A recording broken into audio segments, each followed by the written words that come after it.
చల్లబడుతుంది, వర్షాలు ఎక్కువ పడతాయి.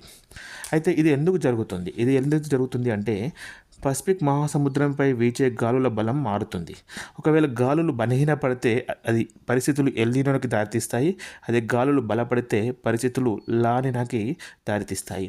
ఈ మార్పులు ప్రపంచవ్యాప్తంగా వర్షాలు, ఉష్ణోగ్రతలు, తుఫాన్లపై ప్రభావం చూపుతాయి. అయితే ఇప్పుడు ఈ 2026లో మన భారతదేశంపై ఎల్‌నినో ప్రభావం ఎంత ఉందో చూద్దాం. ప్రస్తుతం జూలై 2026 పరిస్థితి ప్రకారం ఎల్‌నినో కొనసాగుతుంది. అంటే భారత ప్రభుత్వానికి చెందిన ఇన్కాయిస్ మరియు అమెరికాకి చెందిన ఎన్ఓఏఏ ఈ రెండు కూడా ఎల్‌నినో 2026 చివరి వరకు 2027 ప్రారంభం వరకు కొనసాగే అవకాశాలు ఎక్కువగా ఉన్నాయని తెలిపాయి. అయితే భారతదేశంపై దీని ప్రభావం ఎలా ఉంటుంది అంటే వర్షాకాల వర్షాలు కొన్ని దశల్లో బలహీనపడవచ్చు. కొన్ని ప్రాంతాల్లో ఉష్ణోగ్రతలు సాధారణం కంటే ఎక్కువగా ఉండవచ్చు. వ్యవసాయంపై ప్రభావం ఉండే అవకాశం ఎక్కువగా ఉంది. ముఖ్యంగా వర్షాధార పంటలపై ఇది ఎక్కువగా ప్రభావం చూపిస్తుంది. అయితే ఎల్‌నినో ఉన్నప్పటికీ కొన్ని ప్రాంతాల్లో భారీ వర్షాలు కూడా పడవచ్చు. అందువల్ల ప్రతి రాష్ట్రంలో ఒకేలా పరిస్థితి ఉండదు.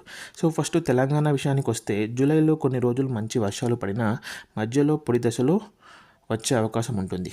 వర్షాలు ఒకేలా ప్రతిరోజు పడకపోవచ్చు. కొన్ని రోజులు ఎక్కువగా, కొన్ని రోజులు తక్కువగా ఉండవచ్చు.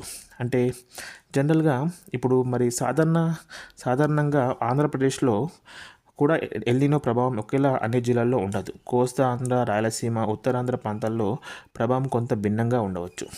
సాధారణంగా ఎల్‌నినో సమయంలో కొన్ని ప్రాంతాల్లో వర్షాలు సాధారణం కంటే తక్కువగా ఉండే అవకాశం ఉంటుంది. అయితే ఉష్ణోగ్రతలు ఎక్కువగా ఉంటాయి, ఎక్కువగా ఉక్కపోతగా ఉండొచ్చు. జనరల్గా వ్యవసాయం అనేది అంటే వర్షాలపై ఆధారపడే పంటలకు ఇబ్బందులు రావచ్చు. అయితే అల్పపీడనాలు లేదా తుఫాన్ల వల్ల కొన్ని రోజుల్లో భారీ వర్షాలు కూడా పడవచ్చు. కాబట్టి ఎల్‌నినో ఉన్నందుకు మొత్తం సీజన్ పొడిగా ఉంటుందని అనుకోవద్దు. ఇది ఎల్‌నినో అంటే అండ్ లానినో అంటే. Thank you.